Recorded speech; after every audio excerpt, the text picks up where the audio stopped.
Hello friends, कैसे हैं आप सब। मैं सरिता मिश्रा आपके अपने ओम शिव शक्ति क्लासेस पर स्वागत करती हूं और उम्मीद करती हूं कि मेरे भावी शिक्षक भाई बहन सभी खुश होंगे, प्रसन्न होंगे और अपनी अपनी तैयारियों में जुटे हुए होंगे।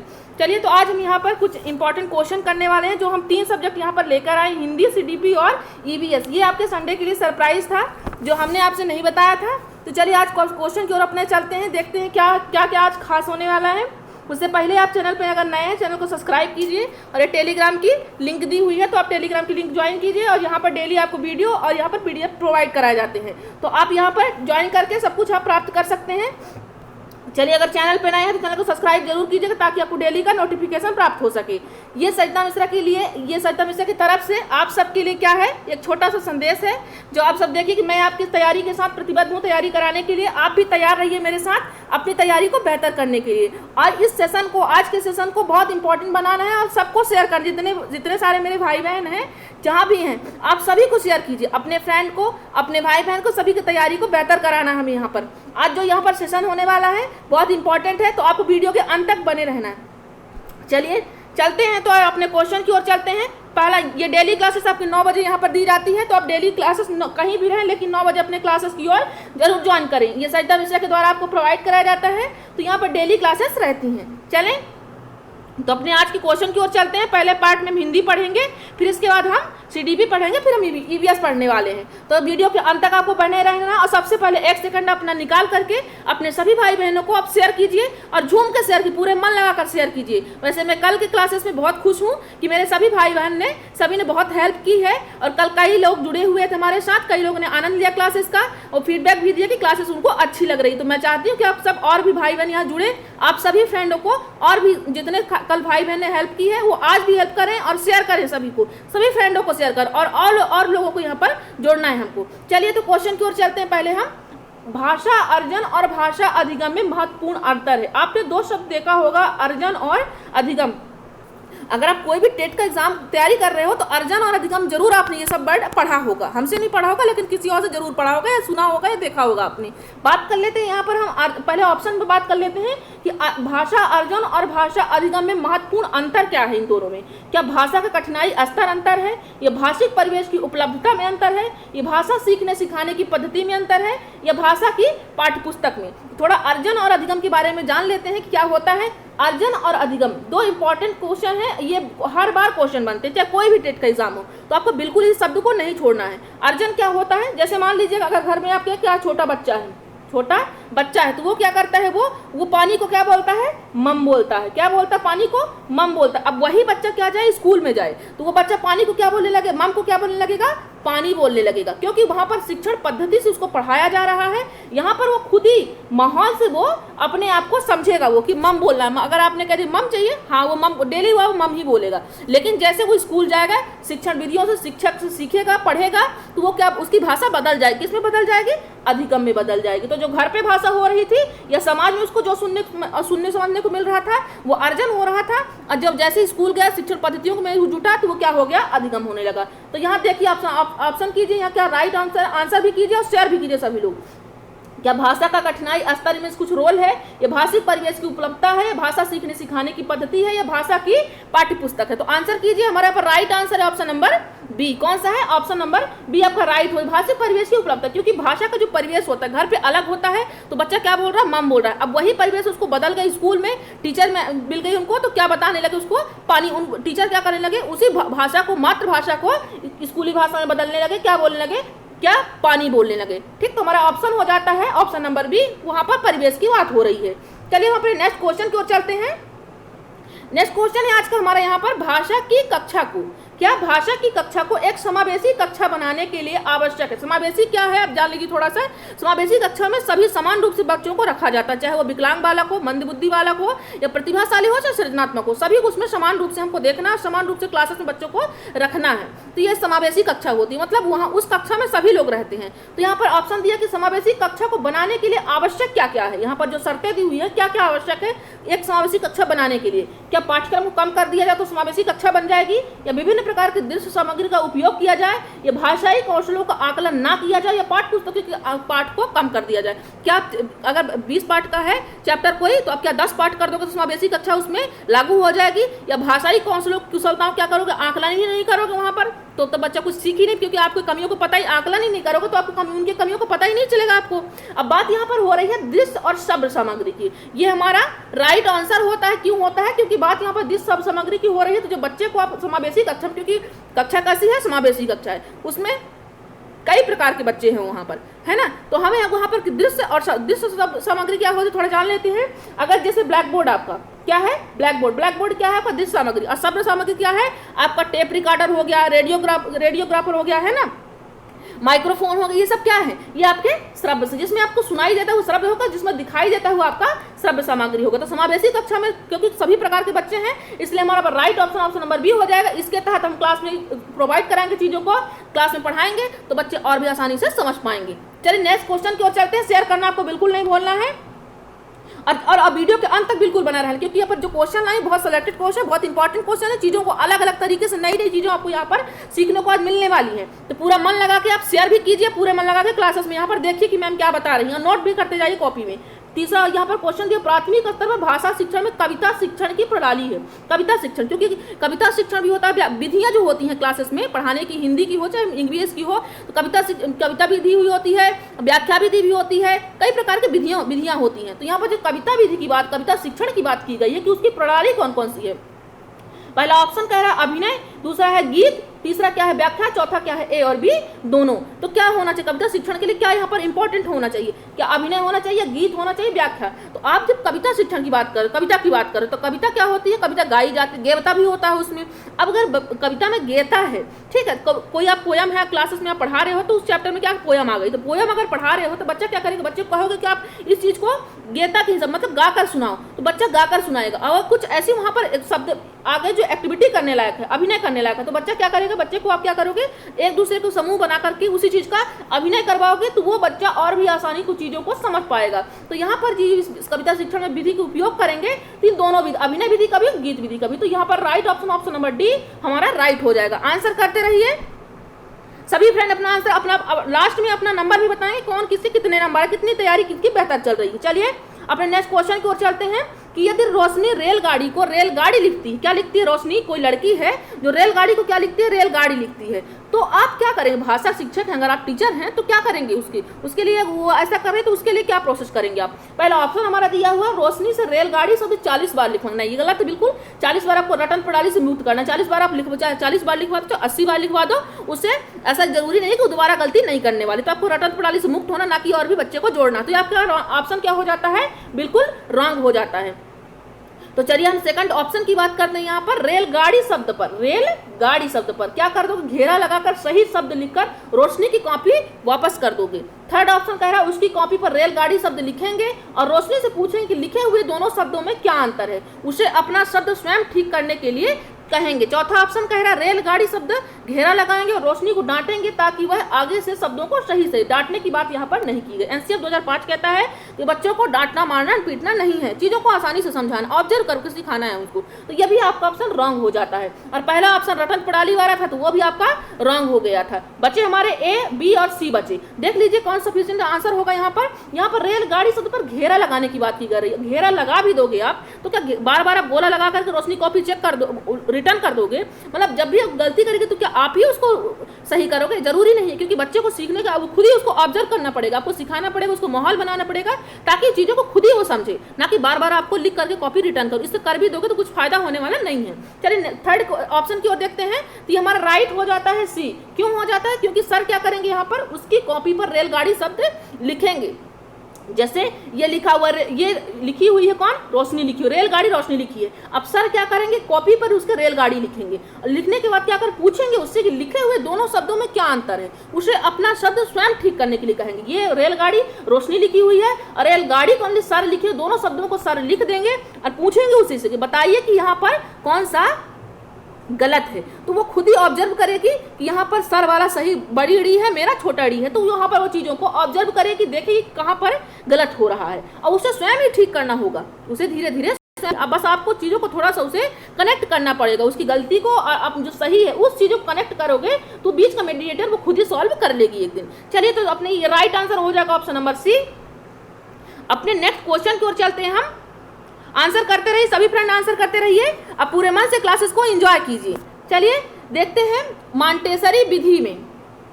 मॉन्टेसरी विधि कई प्रकार की होती है। मॉन्टेसरी विधि होती है, किंडरगार्टन विधि होती है, खेल प्रणाली होती है, कई प्रकार की विधियां होती है बच्चों को पढ़ाने के लिए। यहाँ पर मॉन्टेसरी विधि किसके लिए? छोटे बच्चों के लिए, नर्सरी के लिए है। तो यहाँ पर मॉन्टेसरी जो विधि होती है इसमें क्या क्या प्रोसेस होती है, जरा हम ऑप्शन में देख लेते हैं।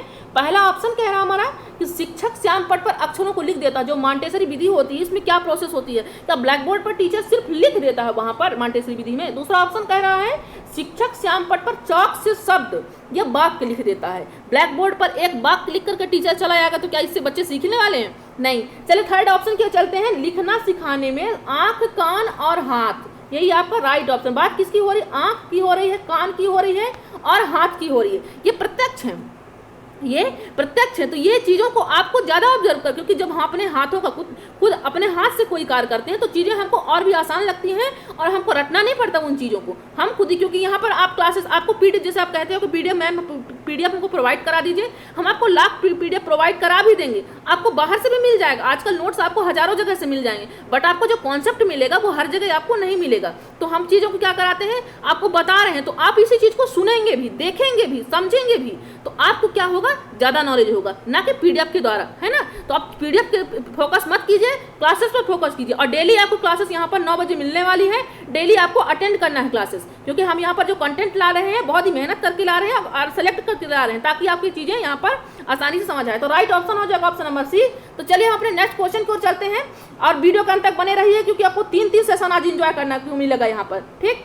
तो चलिए देखते हैं नेक्स्ट क्वेश्चन क्या है। उच्च प्राथमिक स्तर पर कौन सी बात हो रही है? उच्च प्राथमिक स्तर दो होते हैं, उच्च प्राथमिक स्तर होता है, एक प्राथमिक स्तर होता है। तो यहाँ पर बात किसकी हो रही है? उच्च प्राथमिक स्तर की हो रही है। इनमें जो भाषा शिक्षण का उद्देश्य होता है, तो यहाँ पर जो ऑप्शन दिया वो उद्देश्य कौन सा नहीं है। यहाँ बात किसकी हो रही है कि जो भाषा शिक्षण होता है उसका उद्देश्य नहीं है उच्च प्राथमिक स्तर पर। पहला ऑप्शन कह रहा है हमारे यहाँ पर निजी अनुभवों के आधार पर, किसका? पर्सनल, जो हमारे प्रत्यक्ष अनुभव हो उसके आधार पर भाषा का सृजनशील करना।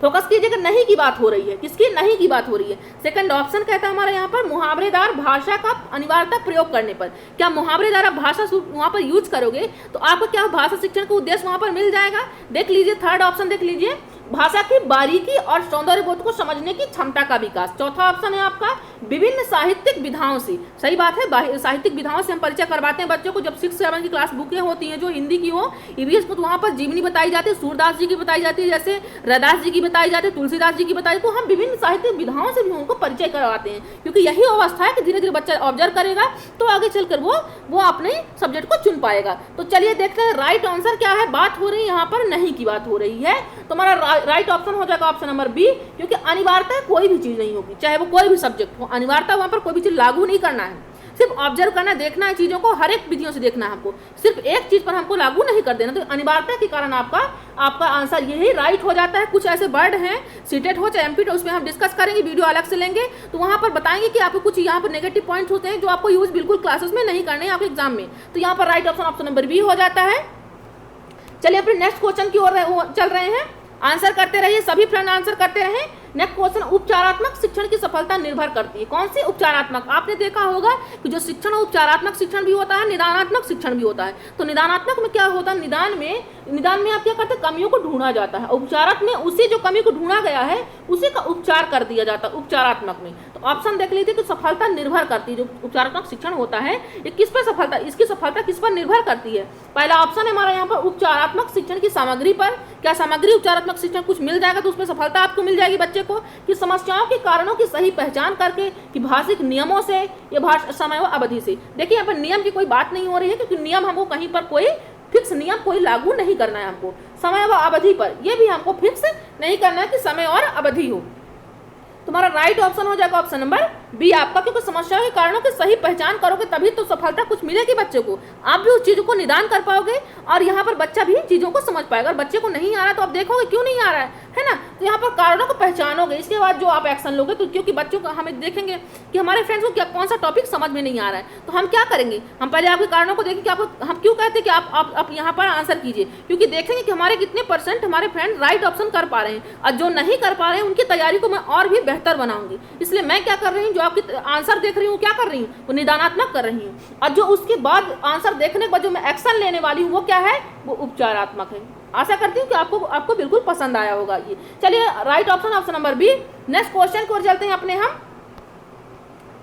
चीजों को एंजॉय कीजिएगा, बोर मत होइएगा, ठीक। चलिए तो देखते हैं अपने ऑप्शन की ओर। भाषा के अभिव्यक्त्यात्मक कौशल, 2 कौशल कितने प्रकार के होते हैं, 4 होते हैं। कौन कौन से होते हैं, LSRW, लिसनिंग, स्पीकिंग, रीडिंग और राइटिंग, 4 प्रकार के कौशल होते हैं। तो 2 कौशल आपके क्या होते हैं, अभिव्यक्त्यात्मक होते हैं, मतलब अभिव्यक्त करते हो उस चीजों को आप, और 2 कौशल क्या होता है, ग्रहणात्मक, मतलब ग्रहण करते हो, ऑब्जर्व कर रहे हो। तो देख लीजिए अभिव्यक्त्यात्मक कौशल कौन सा, मतलब चीजों को अभिव्यक्त कर रहे हो। तो देख लीजिए पहला ऑप्शन कर रहा है पढ़ना और लिखना, दूसरा है सुनना पढ़ना, और तीसरा है बोलना और लिखना, चौथा है सुनना। यहाँ पर ये नहीं दिया हुआ तो यहाँ पर सुनना। राइट आंसर कीजिए आप, यहाँ पर राइट ऑप्शन हो जाएगा ऑप्शन नंबर सी हो जाएगा, बोलना और लिखना, अभिव्यक्त करना। आप जब बोल रहे हो, मैं आपसे बात कर रही हूँ तो क्या कर रही हूँ, अपने मन की बात कर रही हूँ, अभिव्यक्त कर रही हूँ कोई चीज़।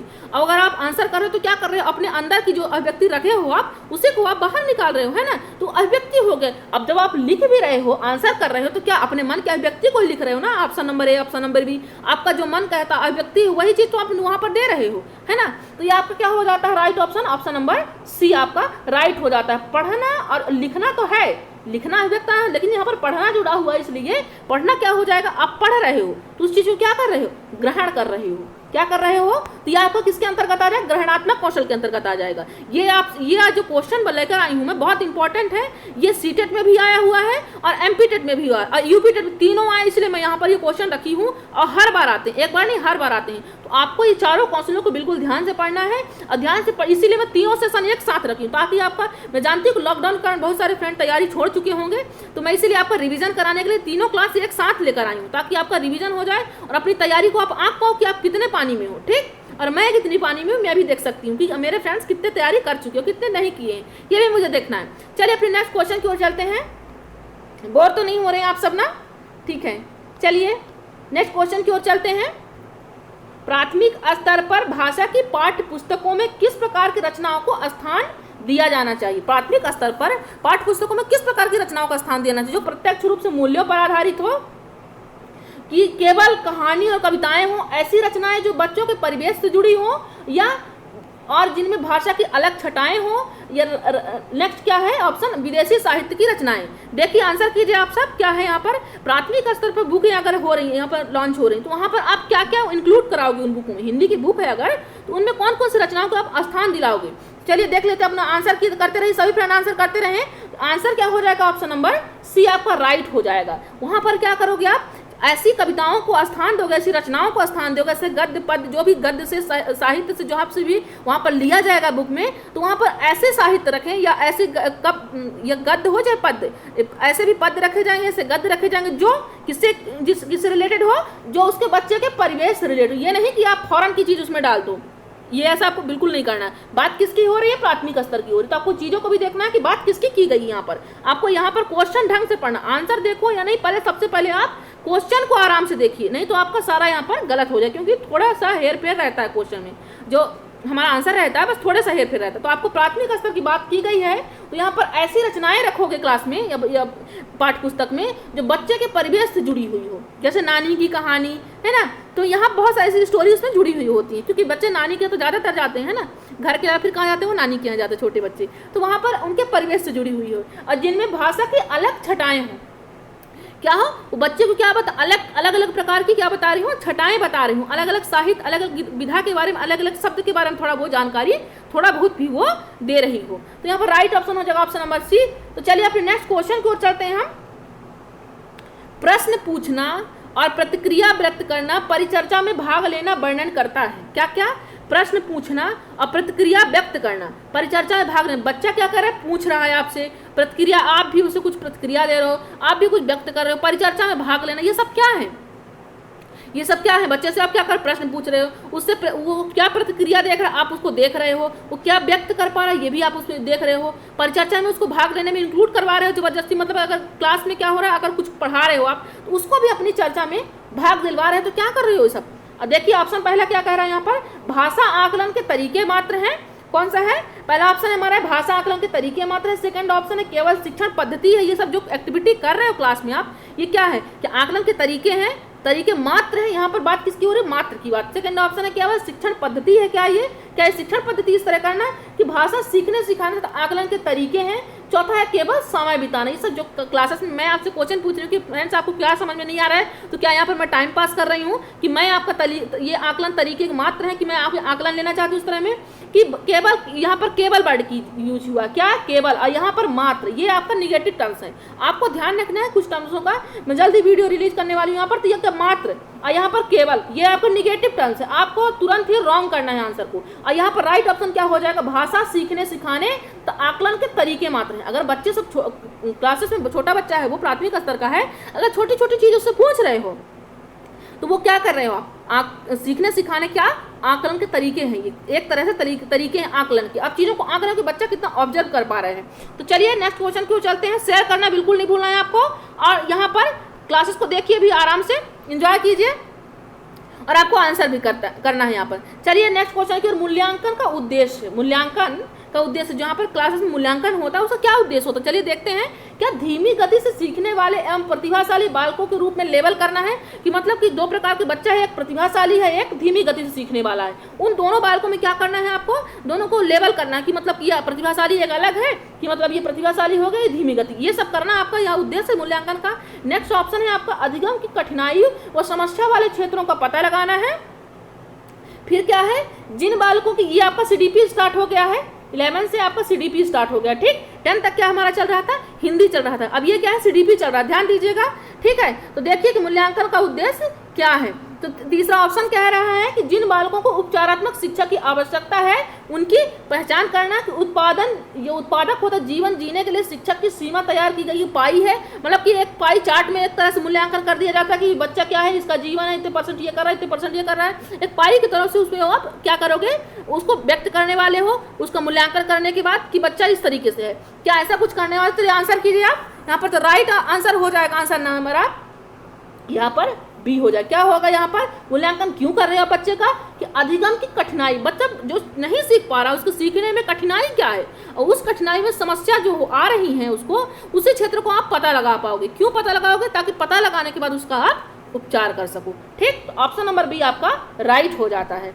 चलिए नेक्स्ट क्वेश्चन की ओर चलते हैं हम। स्पीयरमैन जी, ये वेरी इंटरेस्टिंग टॉपिक है।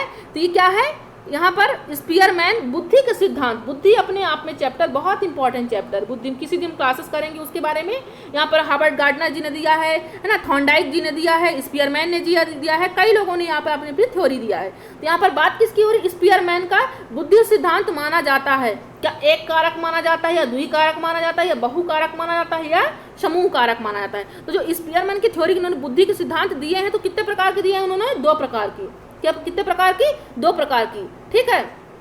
एक क्या बताया बुद्धि का, उन्होंने प्रकार क्या होता है, सामान्य बुद्धि, हर एक व्यक्ति में क्या होती है, एक सामान्य बुद्धि होती है, एक विशिष्ट बुद्धि होती है। उन्होंने GS फैक्टर बताया, कौन सा GS फैक्टर होता है, G जनरल सामान्य बुद्धि, S स्पेसिफिक यानी विशिष्ट बुद्धि। उन्होंने हर व्यक्ति में क्या बताया कि 2 प्रकार की बुद्धि होती है, एक सामान्य होती है जो हर किसी में होती है, एक विशिष्ट होती है जो किसी खास व्यक्ति में ही पाई जाती है, वो हर किसी में। जैसे प्रतिभाशाली हो गया, तो बुद्धि तो सबके पास है, चाहे वो पिछड़ा बालक हो, चाहे वो मंद बुद्धि बालक हो, चाहे प्रतिभाशाली बालक हो। तो जब बात यहाँ पर बुद्धि की 2 प्रकार की हो रही है, तो जनरल प्रकार जो है सामान्य बुद्धि, तो वो तो हर किसी में हो रही है, लेकिन जब खास विशिष्ट की बात हो रही है तो वो किसी पर्टिकुलर एक व्यक्ति में ही होगा। तो यहाँ पर इन्होंने स्पीयरमैन जी ने सिद्धांत बताया है, तो द्विकारक सिद्धांत आपका राइट ऑप्शन हो जाता है। एक कारक आपके बिने जी ने दिया है, बहुकारक थॉर्नडाइक जी ने, समूह कारक थर्स्टन जी ने दिया। कौन समूह कारक कौन दिया, थर्स्टन जी ने दिया है, बुद्धि के बारे में सिद्धांत उन्होंने दिया है। अब बहुकारक भी उन्होंने थॉर्नडाइक जी ने दिया। चलिए नेक्स्ट क्वेश्चन को चलते हैं हम, आंसर करते रहे। अब अभिव्यक्ति है, क्या है अभिव्यक्ति, एटीट्यूड्स, देख लीजिए यहाँ पर क्या है, एक भावात्मक प्रवृत्ति जो अनुभव के द्वारा संगठित होकर किसी मनोवैज्ञानिक वस्तु के प्रति पसंदगी या नापसंदगी के रूप में प्रतिक्रिया होती है, कि एक ऐसी विशेषता जो व्यक्ति की योग्यता का परिचायक है, जिसे किसी प्रदत्त क्षेत्र में विशिष्ट प्रशिक्षण, ज्ञान अथवा कौशल से सीखा जा सकता है। एटीट्यूड जो होता है, हर एक व्यक्ति का एटीट्यूड होता है, एक एप्टीट्यूड होता है। तो यहाँ पर बात किसकी हो रही है? एटीट्यूड की बात हो रही है। थर्ड ऑप्शन, व्यक्ति की मूलभूत क्षमता, जो व्यक्ति की मूलभूत क्षमता होती है, क्या वो विशिष्ट प्रकार की होती है? एटीट्यूड क्या दर्शा रहा है यहाँ पर, या इनमें से कोई नहीं? आंसर कीजिए, सभी फ्रेंड आंसर करें, और अपना नंबर लास्ट में बताएंगे वीडियो में कितने फ्रेंड के कितने नंबर आए हैं। तो हम देखेंगे कि हमारे फ्रेंडों की तैयारी कैसी चल रही है। थोड़ा हम अभिव्यक्ति के बारे में कॉन्सेप्ट लेकर आए हैं, देख लीजिए, 2 लाइन है, तो आपको चीज़ें और भी आसानी हो जाएंगी समझने में। अभिव्यक्ति के बारे में, अभिव्यक्ति का आशय होता है कि व्यक्ति के विशिष्ट वस्तु, व्यक्ति का क्या होता है? विशिष्ट वस्तु या अन्य व्यक्ति या घटना के प्रति सकारात्मक या नकारात्मक दृष्टिकोण से होता है। मतलब आप चीज़ों को कितना ऑब्जर्व, सकारात्मक, क्योंकि आपको क्या हुआ, जैसे आपने किसी से क्या मांगा, आप कुछ भी चीज़ आप मांगते हो, अगर उसके पास नहीं है तो वो नहीं दे पाया, तो आप उसी चीज़ को क्या सोच लो आप कि नहीं यार, शायद उसके पास था, वो मुझे दिया नहीं, है ना। उसी चीज़ को आपने क्या किया, नेगेटिव पॉइंट से ले लिया। अब अगर आपने यही टर्म्स में क्या सोचा होता कि शायद उसके पास नहीं होगा, इसीलिए उसने मुझे मना किया कोई चीज़। अगर अपने फ्रेंड से आप बुक मांगते हो कि फ्रेंड मुझे 2 दिन के लिए देना ही, तो वो कहता है मेरे पास है ही नहीं यार, तो आप क्या सोचो, इसके पास है, ये झूठ बोलता है, ये मुझे देना नहीं चाहता, तो आपने क्या ले लिया है? नकारात्मक पॉइंट। अब वहीं पर क्या ले लो, अब सकारात्मक पॉइंट कि शायद नहीं हो सकता, नहीं भी हो सकता है उसके बाद। आपने, आपकी मानसिकता ही है, क्या है, एक प्रकार से ये मन की आवृत्ति, यानी मन आपका जो कहता है वही आवृत्ति है, ठीक है। तो जो हमारे आवृत्तियों में, जीवन में हमारे अनुभवों के फलस्वरूप बनती है ना, मतलब हम चीज़ों किस तरीके से लेते हैं, क्या हम नेगेटिव लेते हैं चीज़ों को या हम पॉजिटिव लेते हैं, ये हमारे ऊपर डिपेंड करता है। तो अभिव्यक्ति क्या है? यही सकारात्मक और नकारात्मक एक दृष्टिकोण है। तो ये क्या हो जाएगा? ऑप्शन नंबर फर्स्ट आपका राइट हो जाएगा। क्यों हो जाएगा? क्योंकि यहाँ पर एक भावात्मक प्रवृत्ति होती है जो अनुभव के द्वारा, क्योंकि हम कितना क्या अनुभव करते हैं, सकारात्मक अनुभव करते हैं या नकारात्मक करते हैं, तो द्वारा संगठित होकर के किसी मनोवैज्ञानिक वस्तु के प्रति पसंदगी या नापसंदगी के रूप में प्रतिक्रिया व्यक्त करते हैं। तो ऑप्शन नंबर राइट हो जाता है फर्स्ट हमारा। तो चलिए नेक्स्ट क्वेश्चन की ओर चलते हैं अपने हम। इसके जस्ट बाद हम क्या करने वाले हैं? ईवीएस क्लास करने वाले हैं, तो आप बने रहेंगे, वीडियो के अंत तक बने, बहुत इंटरेस्टिंग क्लास होने वाली है आज की। चलिए देखते हैं अभिक्षमता का अर्थ है क्या है? अभिक्षमता, अभी हमने क्या देखा था? यहाँ पर अभिवृत्ति, आइए क्या देख रहे हैं हम? अभिक्षमता देख रहे हैं। थोड़ा सा अभिक्षमता का हम क्या कॉन्सेप्ट देख लेते हैं, तो आपको और भी आसान हो जाएगा आंसर करने में। अभिक्षमता से क्या तात्पर्य है? इसका आशय होता है कि किसी एप्टीट्यूड है, क्या है ये? एप्टीट्यूड है अभिक्षमता। तो विशिष्ट विषय या क्षेत्र में ज्ञान या कौशल विकसित करने की क्षमता से है। आपकी कैपेसिटी क्या है, आपकी क्षमता क्या है, आपकी वही क्या है? अभिक्षमता क्या है ना? वही अभिक्षमता है, वही आपकी क्षमता कि आपको किसी लेवल या किसी क्राइटेरिया में कितना आपको नॉलेज है ना, तो आपकी कैपेसिटी देखी जाती है यहाँ पर। यहीं पर अभिक्षमता किसी विशिष्ट क्षेत्र में ज्ञान प्राप्त करने सीखने की अंतर शक्ति होती है। मतलब कोई आप स्पेसिफिक चीज आप क्या ऑब्जर्व कर रहे हो, तो वही क्या है? क्योंकि मान लो अगर आपका फ्रेंड एक है जो आपको हिंदी नहीं आती और उस दूसरे वाले फ्रेंड को मैथ्स आती है, तो आपने क्या किस एरिया पर हिंदी पर अपना टेरिटरी बना रखा है, वो मैथ्स पर बना रहा है। तो हर एक व्यक्ति क्या होती है? अपनी अपनी विशिष्ट क्षमता होती है, क्योंकि हर व्यक्ति अलग होता है ना। तो अपना ऑप्शन देख लेते हैं यहाँ पर राइट क्या होने वाला है। अभिक्षमता का अर्थ होता है अच्छे अर्थों का समूह होता है कि व्यक्तिगत योग्यताओं विशेषताओं का योग होता है, अनुशासनहीन बने होने की जिद होता है या मूल प्रवृत्तियों का आधिक्य होता है। तो देख लीजिए अभिक्षमता क्या अर्थ होगा। तो हमने देखा है क्या व्यक्तिगत योग्यताएं, वहां पर क्या होती है? हर व्यक्ति का अलग अलग उन्हीं का विशेषताओं का योग होता है ना।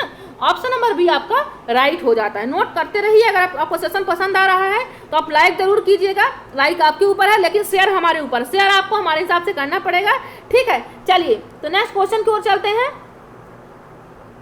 ठीक है। जैसा कल आप सबने सहयोग दिया था, मैं उम्मीद करती हूँ आज भी अपना सहयोग बनाए रखेंगे।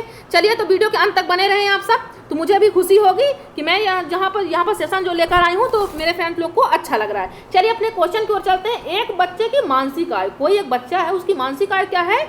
12 वर्ष है, और जो उसकी वास्तविक आयु क्या है? 10 वर्ष है। उसकी जो एक्चुअल आयु है वो क्या है? वो 10 वर्ष है, लेकिन जो उसकी मेंटल आयु है वो क्या है? वो 12 वर्ष है। तो उसकी बुद्धि लब्धि क्या होगी? फॉर्मूला है बुद्धि लब्धि निकालने का IQ का, तो क्या है देख लीजिए, MA मेंटल आयु अपॉन CA है, इंटू 100 है। क्या है? MA upon CA upon into 100। तो देख लीजिए आप क्या आएगा यहाँ पर, एम ए आपकी मेंटल आय क्या है आपकी 12 वर्ष है, क्या है 12, वास्तविक आय क्या सी ए क्या है 10 वर्ष है, इंटू 100 है ना। तो आपने इसे कट कर दिया तो 10 आ गया, तो ये 12 दाम 120 आपका राइट आंसर क्या होगा ऑप्शन नंबर बी। एक क्वेश्चन जरूर बनता है, तो इसलिए आपको ये सेशन बिल्कुल नहीं छोड़ना है, ये क्वेश्चन नहीं छोड़ना है, और आपको फार्मूला बिल्कुल ध्यान में रखना है। चलिए नेक्स्ट क्वेश्चन की ओर चलते हैं अपने हम। नेक्स्ट क्वेश्चन क्या है देखें, बच्चों की रुचि बनाए रखने के लिए, क्या बच्चों की रुचि बनाए रखने के लिए आप कौन सी विधि का चयन करेंगे। बच्चों की क्लास में आप इंटरेस्ट, क्लास जो हमारी बच्चे, जैसे मैं चाहती हूँ कि मेरी लास्ट वीडियो तक बने रहे मेरे सारे फ्रेंड, तो इस चीज़ को बनाने के लिए मुझे क्या करना पड़ेगा कि आप लास्ट तक बने रहो। क्या बच्चों को पढ़कर आने को कहेंगे कि मैं कल ही आपको बोल दूँ कि नहीं ये टॉपिक आपको पढ़ के आना है और मैं आपको आज प्रश्न पूछने वाली हूँ, तो आपको रुचि बनेगी। पता नहीं शायद आप आओ ही नहीं, बोल दो कि हम नहीं मैम, हम कोई बोलेगा नहीं हम पढ़ ही नहीं पाए, कोई बोले कुछ भी शायद ना बोले मुझे, तो मैं आऊँगा ही नहीं, है ना। आप क्या करोगे, उतनी उपस्थिति आप यहाँ पर नहीं दर्शाने वाले हो, है ना, तो ये हो जाएगा मुझे मालूम है। तो यहाँ पर सेकंड ऑप्शन क्या है, स्वयं गतिविधि करेंगे और बच्चों को भी बताएंगे। थर्ड ऑप्शन आप गतिविधि में बच्चों को शामिल करेंगे। चौथा है बच्चों को स्वयं गतिविधि करने के लिए देंगे। बात किसकी हो रही है कि क्लास में रुचि बनाए रखने के लिए आपको कौन सी विधि का चयन करना पड़ेगा। तो आंसर कीजिए आप सभी। तो यहाँ पर राइट ऑप्शन है आप गतिविधि में बच्चों को शामिल करेंगे। यहाँ पर मतलब जो गतिविधि एक्टिविटी, अगर क्लासेस में आप मैथ्स का या मैथ क्या कर रहे हो, आप कोई क्वेश्चन कर रहे हो तो बच्चे से पूछोगे कि यहाँ पर क्या मैं 2+2 कर रहा हूँ तो क्या ये 4 सही है या नहीं, तो बच्चा बोलेगा सही, ठीक है। तो यहाँ पर क्या करने वाले, बच्चे को भी आपको इंक्लूड करना है। ये नहीं कि आप अकेले रटे जा रहे हो। यहाँ पर जैसे कि मैं आपको समझाया जा रही हूँ, आप कोई आंसर ही ना करो, कोई रिस्पॉन्स ही ना दो, तो यहाँ पर कोई समझने कोई मतलब नहीं है ना। तो आपको भी आंसर करते रहना है और मुझे भी आपको चीज़ों को समझाते जाना है, और ऐसे नहीं कि बोर हो जाओ आप, है ना। बोर बिल्कुल नहीं होना है, क्योंकि जो सेशन है आप सब देख ही रहे हैं क्वेश्चन कैसा है, देख लीजिए प्रीवियस ईयर में सब आए हुए क्वेश्चन है। चलिए तो देखते हैं अपना यहाँ पर आंसर हमने देख लिया है कि बच्चों को शामिल करें गतिविधि में, है ना। तो मैं भी चाहती हूँ कि आप क्या करें, जो आपको नहीं समझ में आ रहा है आप भी कमेंट बॉक्स में कमेंट करें, तो मैं आपको नेक्स्ट सेशन में वो जरूर आपको लाऊंगी यहाँ पर, है ना। तो चले अपने नेक्स्ट क्वेश्चन की ओर। आपकी कक्षा में, क्या आपकी कक्षा में कुछ बच्चे जो गलतियां करते हैं, इस परिस्थिति का आपके विश्लेषण के अनुसार इनमें से कौन सा कथन सर्वाधिक उपयुक्त है। आपके कक्षा में कुछ बच्चे क्या कर रहे हैं, गलती कर रहे हैं, है ना। तो उस परिस्थिति में आपके विश्लेषण के अनुसार इनमें से कौन सा कथन सर्वाधिक, अगर कोई बच्चा गलती कर रहा है तो आपके अनुसार क्या करना चाहिए उस बच्चे के साथ। क्या बच्चे की बुद्धि स्तर में रुचि नहीं, क्या समझोगे उसके लिए कि बच्चे की बुद्धि स्तर में रुचि नहीं है और अनुशासनहीनता कर रहा है, गलतियां कर रहा है, तो आप क्या, आपके अनुसार क्या सोचोगे आप कि शायद बच्चे के अंदर बुद्धि स्तर नहीं है और ये क्या कर रहा है, अनुशासनहीनता कर रहा है। सेकंड ऑप्शन क्या है हमारा, बच्चों का अध्ययन में रुचि ही नहीं है और वे अनुशासनहीनता उत्पन्न करना चाहते हैं।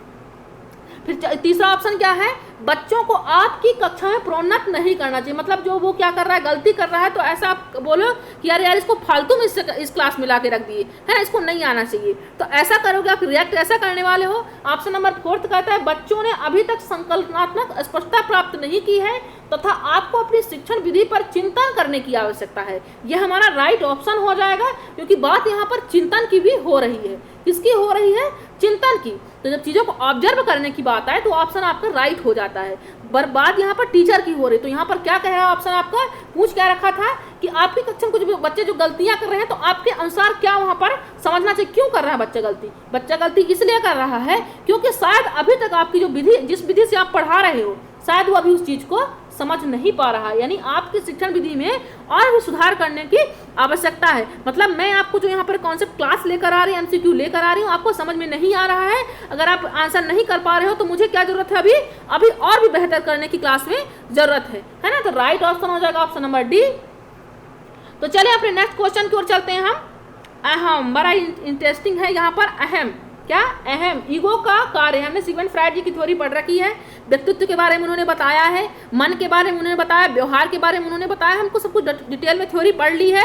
आप क्लासेस नहीं देखें तो पिछली क्लास प्लेलिस्ट में डली हुई है, आप देख लीजिए उन्हें, ठीक। तो यहाँ पर देखते हैं अहम का कार्य क्या है। एक होता है ईद, एक होता है अहम, एक होता है सुपर ईगो होता है। एक ईद होता है, एक ईगो होता है, एक सुपर ईगो। 3 प्रकार क्या होते हैं, व्यक्तित्व होते हैं, हर एक व्यक्ति के होते हैं। तो जो अहम का कार्य क्या होता है, जो ईगो होता है इसका कार्य क्या होता है, क्या नैतिक आचार संहिता निर्धारित करना होता है, या अतृप्त कक्षाओं का भंडारण करना होता है, या ईदम और वास्तविकता के बीच समन्वय की भूमिका निभाना होता है, यह हमारी सहानुभूत प्रवृत्तियों को सामाजिक मानकों की परवाह किए बगैर तृप्त कर देना। क्या होता है ईगो का कार्य? आंसर करते रहे सभी फ्रेंड्स। तो यहाँ पर हो जाएगा ऑप्शन नंबर सी आपका राइट। इदम जो होता है, आपका ईगो जो होता है वो इदम और वास्तविकता के बीच, ये जो सुपर ईगो होता है और इद होता है, इन दोनों के बीच क्या करता है, ये पुल का कार्य करता है। ये यहाँ पर मान लीजिए ईद हो गया, यहाँ पर सुपर ईगो हो गया, यहाँ पर ये ईगो है, यानी ये इन दोनों को कनेक्ट करता है, इन दोनों को समझा करके यहाँ पर ये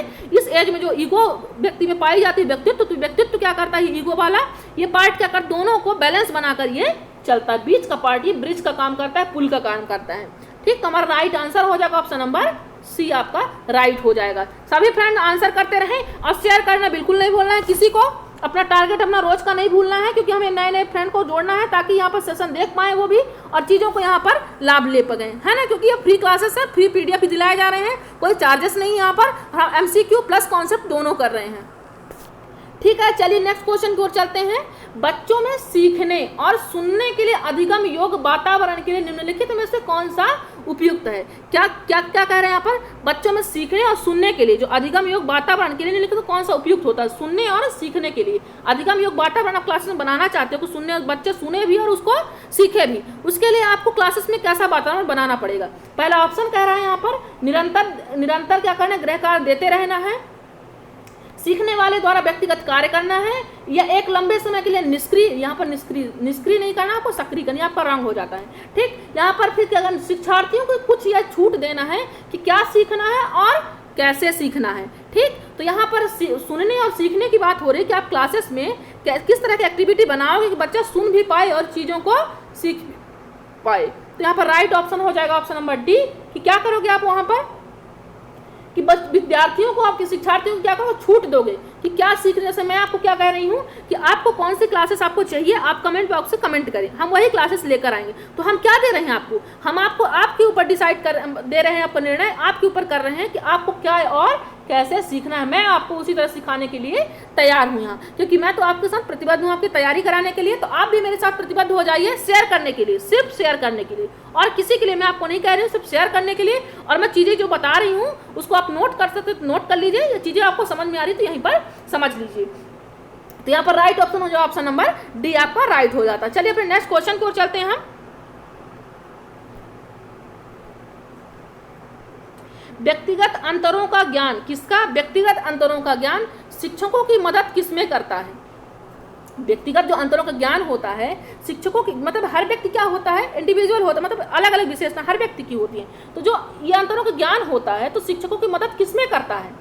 शिक्षकों की मदद किसमें करता है? देखिए पहला ऑप्शन, पिछड़े शिक्षार्थी के साथ कठोर परिश्रम करने की निरर्थकता को समझने में, क्योंकि वो बाकी कक्षा के समान कभी नहीं हो सकते। कि मतलब ये चीज़ समझने के लिए कि नहीं, ये बच्चा क्या है, कठोर परिश्रम करने की निरर्थक को समझाएंगे उसको, क्योंकि बाकी कक्षा के अलावा वो समान कभी नहीं हो सकता। मतलब आप सोच लो कि ये जो चिंटू है वो मिंटू के बराबर कभी भी नहीं सीख सकता। क्या ऐसा करोगे आप? कि सेकंड ऑप्शन कह रहा है व्यक्तिगत अंतरों का शिक्षार्थियों की असफलता की स्वीकृति एवं उत्तरदायी ठहराने में। व्यक्तिगत जो अंतर होता है शिक्षार्थियों में असफलता की स्वीकृति एवं उत्तरदायी ठहरा दोगे आप। नेक्स्ट ऑप्शन है आपका सभी शिक्षार्थियों की व्यक्तिगत आवश्यकताओं का आकलन करने और उन्हें पढ़ाने में। ठीक है, फिर क्या कह रहे हैं नेक्स्ट ऑप्शन, क्या कह रहे हैं सभी शिक्षार्थियों को समान रूप से लाभ पहुंचाने के लिए अपनी प्रस्तुत शैली को एक रूप में बनाने के लिए। देख लीजिए व्यक्तिगत अंतरों का जो यहाँ पर क्या होगा, अंतरों का जो ज्ञान होता है शिक्षक को इंडिविजुअल की, मतलब कि जो कुछ फ्रेंड हमारे जल्दी सीख जाते हैं, कुछ नहीं सीख पाते, तो जो इन अंतरों का हमें मालूम पड़ता है कि चिंटू नहीं सीख सकता मिंटू की अपेक्षा, तो वो चीज़ हम जो जान पाते हैं उनकी कमजोरियों को, तो हम किस लिए जान पाते हैं कि रीज़न क्या है, जानने के लिए हमें क्यों जानना चाहिए, क्योंकि उसी की अपेक्षा क्या करोगे, उनका व्यक्तिगत जो यहाँ पर शिक्षार्थी की व्यक्तिगत आवश्यकताओं आकलन करने के लिए और उन्हें पढ़ाने के लिए, क्योंकि देखोगे कि ये व्यक्तिगत जो रूप से आवश्यकताएं उसकी क्या है, उसका आकलन करोगे और उसी के अनुरूप उसको क्या करोगे, उसे पढ़ाओगे आप। तो क्यों जानना जरूरी है? क्योंकि आप व्यक्तिगत अंतर इसलिए जानना जरूरी है क्योंकि उसका आकलन उसी तरीके से करोगे और उसी आकलन के तरीके जैसे उसका रिजल्ट रहेगा उसी के अनुरूप उसको पढ़ाने के लिए। तो राइट ऑप्शन हो जाता है हमारा ऑप्शन नंबर सी। चलिए अपने नेक्स्ट क्वेश्चन की ओर चलते हैं हम। बच्चों को अन्वेषण के माध्यम से, किसके अन्वेषण के माध्यम से ईवीएस सीखने का बहुत स्थान मिलता है। यह इंगित कर अन्वेषण खोज करना, प्रतिक्रिया व्यक्त करना, है ना, ऑब्जर्व करना, ये सब क्या है, ये सब बाल केंद्रित के ऊपर जाता है। तो हमारा पहला ऑप्शन है ईबीएस को सूचना के माध्यम से सीखा जाता है। जो ईबीएस के सीखने के बहुत स्थान में अन्वेषण में जो अन्वेषण होता है, यह हमारा कौन सा सेशन चलने लगा है, ईबीएस का। 21 से कौन सा क्वेश्चन, ईबीएस का। ध्यान देते रहिएगा और आंसर करते रहिए। यह आपका कौन सा है, ये ईबीएस का क्वेश्चन स्टार्ट हो गया है। तो यहाँ पर बच्चों को जो अन्वेषण की बात हो रही है, अन्वेषण करना, खोज करना, उन्हें खोज करके सीखना देना, ये सब क्या है, ये सब शिक्षा, कौन सी शिक्षा हो रही है, ये बाल केंद्रित, यानी अन्वेषण के माध्यम से अगर सिखा रहे हो बच्चों को, मतलब खुद ही उसको क्या दे रहे हो, उसको मौका दे रहे हो, उसको अवसर दे रहे हो। तो ये सब क्या कर रहे हो, क्योंकि ये वहाँ पर शिक्षा कैसी चल रही है, इंगित, जो ईबीएस सीखने का बहुत स्थान मिलता है, ये इंगित क्या करता है कि शिक्षा कैसी चल रही है, क्या शिक्षा केंद्रित है, ये ईबीएस शिक्षा केंद्रित चल रही है, रटने के माध्यम से बताया जा रहा है, सूचना के माध्यम से सिखाया जाता है, ये ईबीएस बाल केंद्रित है। ये क्या दिखा रहा है कि यहाँ पर जो अन्वेषण के माध्यम से सिखाया जा रहा है, मतलब शिक्षा कैसी यहाँ पर बाल केंद्रित है, चाइल्ड सेंटर्ड है ना। तो right option option number B हो जाएगा। चलिए हम अपने नेक्स्ट क्वेश्चन की ओर चलते हैं।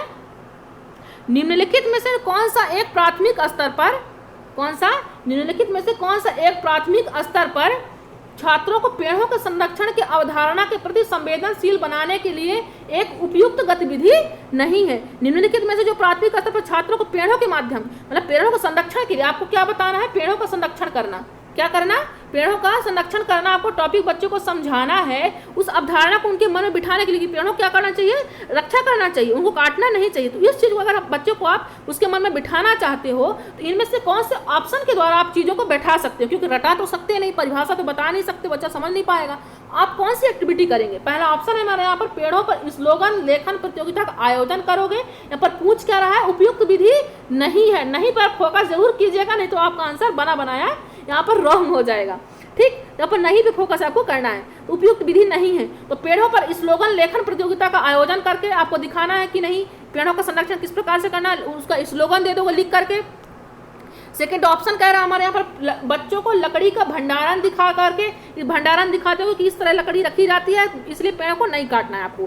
थर्ड ऑप्शन कह रहा है प्रत्येक छात्र को एक पेड़ अपनाने और उसकी देखभाल करने के लिए प्रोत्साहित करनी है। तो सही बात है, ये तो करना चाहिए, क्योंकि नहीं की बात हो रही थी, ये तो करना है भाई, ये तो राइट है अपना, क्योंकि प्रोत्साहित भी करना और बताना भी है कि देखभाल करना चाहिए इनको पेड़ों का। हमारा फोर्थ ऑप्शन क्या है, पेड़ों पर पोस्टर बनाने की प्रतियोगिता आयोजित करना चाहिए। ये भी शायद इसके तरीके से भी बच्चा सीख सकता है। तो हमारा यहाँ पर स्लोगन भी सही है, स्लोगन भी लेखन प्रतियोगिता का आयोजन करके लिखे, जब निबंध लिखेगा उसके बारे में तो थोड़ी 2-4 शब्द तो ऑब्जर्व करेगा ही कि हमने निबंध में लिखा है, तो कहीं ना कहीं हमको इसको फॉलो करना चाहिए। तो आपका ए भी सही हो जाएगा, डी भी सही हो जाएगा, सी भी सही हो जाएगा। आपका क्या है, नहीं की बात हो गई है। तो यहाँ पर लकड़ी का भंडारण बस आप दिखा करके बच्चों में इस संरक्षण का आप विकास नहीं करा सकते हो कि आप लकड़ी ले जाके लकड़ी खाने में ले जाओ आप वहाँ पर, और रेंज में आप अगर सिर्फ लकड़ी दिखा दो तो बच्चा क्या करने लगेगा, पेड़ों का संरक्षण करने लगेगा। ऐसा कुछ नहीं है। आप वहाँ पर अगर स्लोगन दिखा रहे हो, लेखन प्रतियोगिता आयोजन करवा रहे हो, पोस्टर बना कर दिखा रहे हो और उसको क्या कर रहे हो, पेड़ अपनाने की, देखभाल करने की प्रोत्साहित करो, तो इससे भी आपका बच्चा समझ सकता है। तो ऑप्शन नंबर बी आपका राइट हो जाता है। चलिए हम अपने नेक्स्ट क्वेश्चन की ओर चलते हैं। ईबीएस में शिक्षकों को, ईबीएस में शिक्षकों को खुद का आकलन करने के लिए, ईबीएस में शिक्षकों को खुद का आकलन करने के लिए, बच्चों को खुद का आकलन करने के लिए अवसर प्रदान करना चाहिए। स्वमूल्यांकन, मूल्यांकन से जो प्रकार होते हैं तो ये कौन कौन से हैं, यहाँ पर क्या है, सीखने का आकलन, सीखने के लिए, जो यहाँ पर स्व किसकी बात की गई है, स्वमूल्यांकन की, जो आप आकलन करते हैं तो यहाँ पर किसकी है, बच्चों की, क्योंकि बच्चे यहाँ पर जो आकलन कर रहे हैं स्वमूल्यांकन, स्वयं का मूल्यांकन कर रहे हैं। तो यहाँ पर कौन सा प्रकार है जो स्वयं का मूल्यांकन किया, बच्चे अपने, जैसे आप अपना स्वयं का मूल्यांकन करो कि यहाँ पर जो आंसर कर पा रहे हो, जो आपका राइट आंसर मैं आपको बता रही हूँ और आप जो आंसर कर रहे हो तो ऑब्जर्व कर रहे हो कि मेरा कौन सा सही है और कौन सा गलत है। तो आप क्या कर रहे हो, ये सीखने के रूप में आकलन कर रहे हो। क्या कर रहे हो, सीख भी रहे हो कि मतलब आप आंसर भी कर रहे हो और साथ साथ अपना आकलन भी कर रहे हो कि मेरा कौन सा सही हो रहा है और कौन सा गलत हो रहा है। तो सीखने का आकलन नहीं हो सकता, क्योंकि सीखने का आकलन जो होता है, सीखने का आकलन मतलब सीख चुके हो चीज़ों को और उसका आकलन करना हो तब वो क्या होता है, सीखने का आकलन होता है। मतलब अगर आप क्या कर चुके हो, ये क्लास अब जैसे हम आज दे रहे हैं, आप इस एमसीक्यू करोगे, इसके बाद में अगर सेशन अगर कोई रखती हूँ, टेस्ट के लिए रखती हूँ, तो वो क्या होगा, सीखने का आकलन कि हमने भाई जो आपको पढ़ाया तो क्या आप कितना सीखे हो, तो ये क्या हुआ, सीखने का आकलन। अब जब सीखने के लिए आकलन, सीखने के लिए आकलन है ना, सीखने के लिए आकलन। तो सीखने के लिए जो आकलन होगा, तो मतलब कि जैसे मैं आपको पढ़ाने वाली हूँ कुछ यहाँ पर, आपसे क्या करो, सबसे पहले टेस्ट ही ले लूँ, तो वो क्या होगा, सीखने के लिए आकलन होगा। मतलब मैं कुछ पढ़ाने वाली हूँ, उससे पहले ही आपको कुछ ना कुछ टेस्ट ले लूँ, क्योंकि मैं जो पढ़ाने वाली हूँ क्या पता है समझ पाते हो कि नहीं, तो मैं ये कर रही हूँ क्या, फिर सीखने के रूप में मतलब आप यहाँ पर आंसर भी कर रहे हो और आप अपना आकलन भी कर रहे हो, तो स्व आकलन यही आपका होगा। राइट ऑप्शन होगा ऑप्शन नंबर सी। चलिए अपने नेक्स्ट क्वेश्चन की ओर चलते हैं।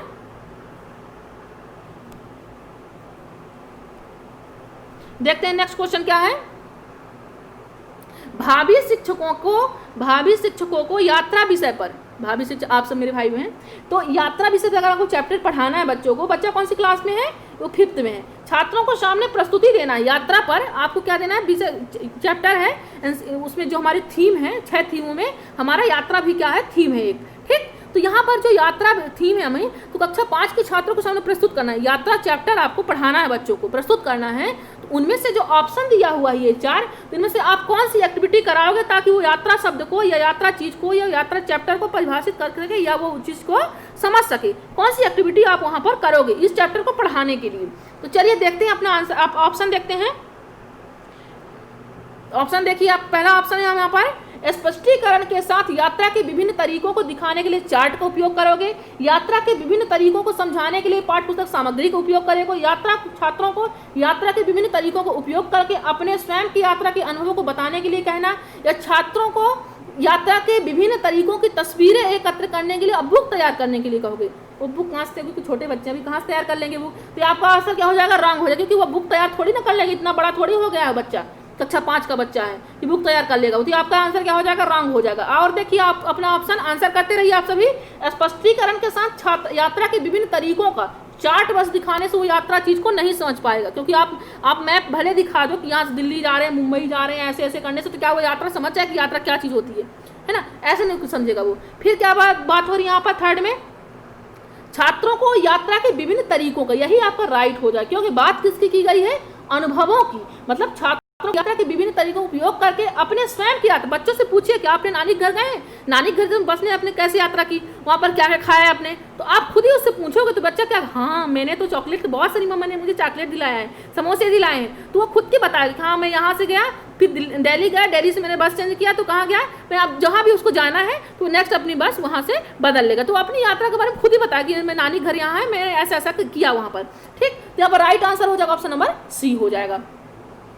चलिए नेक्स्ट क्वेश्चन की ओर चलते हैं हम।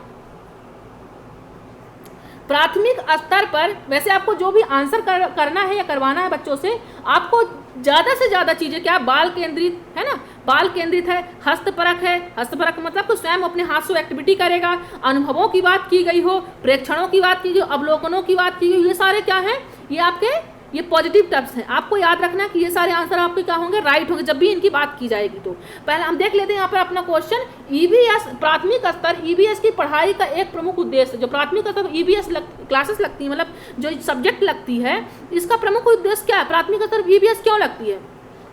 अपना ऑप्शन देखिए और अपना राइट आंसर कीजिए। पहला ऑप्शन यहाँ पर, विषय की मूल संकल्पनाओं की गहन समझ विकसित करने के लिए क्या ईबीएस लगती है, कि जो मूल संकल्पना होती है विषय को उसकी गहन, बाप रे गहन सब तो अभी छोटा बच्चा प्राथमिक स्तर का, गहन कैसे समझ पाएगा, तो यहाँ पर क्या गहन समझ विकसित करना है। सेकंड ऑप्शन है आपको कक्षा की पढ़ाई को विद्यार्थी के विद्यालय के बाहर के जीवन से संबंधित करने में सहायता करना। थर्ड ऑप्शन है अगले स्तर के अध्ययन के लिए, मतलब कि जैसे 5th का है ये, तो आपको 6th क्लास में जाने के लिए विद्यार्थी को तैयार करना, पहले से तैयार कर देना है। क्या पार्टी में तो आप जान ही रहे हो, क्या पहले से आप तैयार करके रख दोगे, है ना। फिर नेक्स्ट क्या है, स्वतंत्र से हस्त सिद्ध क्रियाकलापों को करने का कौशल अर्जित करना। तो यहाँ पर बात किसकी की गई कि प्राथमिक स्तर पर जो ईबीएस की पढ़ाई होता है उसका प्रमुख उद्देश्य क्यों होता है। आंसर करते रहिए, अपना आंसर करते रहें, तो हमारा राइट आंसर हो जाएगा ऑप्शन नंबर बी, क्योंकि बात किस क्यों लगती है ईबीएस, क्योंकि कक्षा की पढ़ाई को शिक्षार्थी के विद्यालय के बाहर के जीवन से, जो हम ईबीएस लेते हैं, ईबीएस में क्योंकि यहाँ पर एकीकृत, हम ईबीएस में भी जो पिछली क्लास ले चुके हैं उसमें हमने बताया एकीकृत की शिक्षा के बारे में बताया है और समझा है वहाँ पर कि एकीकृत जो ईबीएस होती है उसमें सामाजिक विज्ञान, विज्ञान का भी उसमें सब कुछ इंक्लूड किया जाता है एकीकृत के तहत। तो इसमें क्या किया जाता है कि अगर यहाँ ईबीएस है मतलब पर्यावरण के बारे में बताया जाता है, कि मतलब कि जो चीज़ जैसे पर्यावरण में आपने यात्रा पढ़ाया, यात्रा क्या ईबीएस की थीम में क्या है, यात्रा है। अब उसी यात्रा को किससे रिलेट कर दोगे आप, नानी के घर से यात्रा, कि नानी के घर गए, आप कौन सी बस से गए, कहाँ तक गए, तो वो क्या हो गया, वो रियल लाइफ एग्जाम्पल हो गया। तो आपका राइट ऑप्शन हो जाए ऑप्शन नंबर बी। चीज़ों को आपके रियल लाइफ एग्जाम्पल से हमको रिलेट करना बच्चों को, तो क्योंकि बच्चा उससे ज़्यादा अच्छे से समझ पाएगा। चलिए नेक्स्ट क्वेश्चन की ओर चलते हैं अपने। प्राथमिक स्तर की अच्छी ईवीएस पाठ्यचर्या में होना चाहिए। प्राथमिक स्तर की अच्छी ईवीएस पाठ्यचर्या में होना चाहिए। ईवीएस की जो पुस्तक है उसमें क्या अच्छा होना चाहिए, पाठ्यचर्या में क्या होना चाहिए? पहला ऑप्शन है हमारे यहाँ पर, पाठ के अंत में अधिक अभ्यास पर सम्मिलित होना चाहिए। बाप रे, मतलब प्रैक्टिस, उसमें ज़्यादा प्रैक्टिस क्वेश्चन उसमें सबसे ज़्यादा होना चाहिए। क्या वो अच्छी पाठ्यचर्या मानी जाएगी? या पदों की यथार्थ की परिभाषा पर अधिक बल? क्या परिभाषा पर? यह तो आपका निगेटिव टर्म्स है, परिभाषा उधर तो आपको बिल्कुल बल ही नहीं देना है। ठीक, परिभाषाओं की न बात मुद्दों की हो रही, वो भी आपका निगेटिव टर्म्स है। परिभाषा पर बात की जाए, केवल पर, मात्र पर, है ना, तो ये आपके क्या हो जाएंगे? आपके निगेटिव टर्म्स हैं। फिर नेक्स्ट की बात किया गया है संकल्पनाओं की विस्तृत व्याख्या पर अधिक एकाग्रता। क्या है? विस्तृत व्याख्या। फिर नेक्स्ट क्या? अपने आसपास को खोजने के अवसर प्रदान करना। ईवीएस, अच्छी ईवीएस पाठ्यचर्या में होना चाहिए। क्या होना चाहिए? देखिए आंसर कीजिए आप सभी।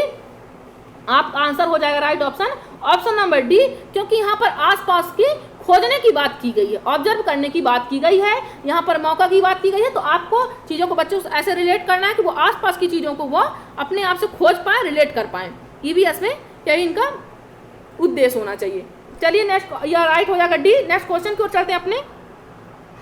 राष्ट्रीय पाठ्यचर्या रूपरेखा, जो राष्ट्रीय एनसीएफ है हमारा, तो 2005 प्राथमिक स्तर पर पर्यावरण अध्ययन शिक्षण का प्रमुख उद्देश्य होना चाहिए। एनसीएफ जो है उसके अनुसार जो पर्यावरण अध्ययन ईवीएस जो हमारा है उसका प्रमुख उद्देश्य क्या होना चाहिए? पहला ऑप्शन है हमारा कक्षीय अधिगम को विद्यालय के बाहर के जीवन से जोड़ना। दूसरा है विषय की आधारभूत संकल्पनाओं की आधारभूत समझ का विकास। तीसरा है स्वतंत्र रूप से प्रयोग करने की कुशलता अर्जित करना।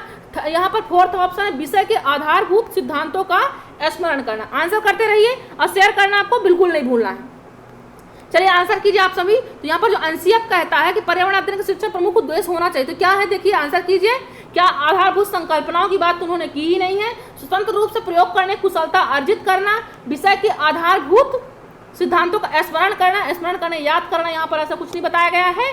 यहाँ पर राइट आंसर क्या हो जाएगा? ऑप्शन नंबर ए, कक्षीय अधिगम को विद्यालय के बाहर के जीवन से जोड़ना है। उन्होंने कुछ एनसीएफ ने 5 सिद्धांत दिए हैं, जिनमें से कुछ बताए हैं टर्म्स कि विद्यालय की शिक्षा, जो कक्षा की शिक्षा हो बच्चे की कैसी हो, वो बाहरी जीवन से जोड़ा जाए। जो आपका पाठ्यक्रम हो वो बाहरी जीवन से रिलेट किया जाए। जो मैं आपको एग्जांपल दे रही हूँ वो रियल लाइफ का एग्जांपल है ना। मतलब हर तरह, जैसे मैं आपकी यहाँ पर भले ही कोई भी ऑप्शन दिया हो, पर हम रिलेट किससे करते हैं? सबसे पहले ऑप्शन पढ़ें या क्वेश्चन पढ़ें, हम सबसे पहले अपनी भाषा में उसको रिलेट करते हैं, यानी अपने ज्ञान को, अपने सब्जेक्ट को, अपने क्वेश्चन को हम अपने बाहर के जीवन से जोड़ते हैं, तो हम आसानी से अपने आंसर कर सकते हैं।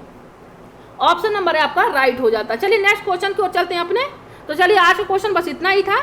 ठीक है, 3 क्वेश्चन छूट गए हैं, तो मैं नेक्स्ट अपने नेक्स्ट सेशन जो रहेगा उसमें मैं जोड़ दूंगी। इसके लिए खेद है मुझे, शायद भूल गए होंगे टाइपराइटर जो हमारे हैं। चलिए तो आज के लिए बस इतना ही।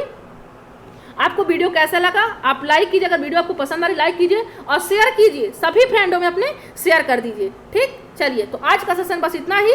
जय हिंद, जय भारत।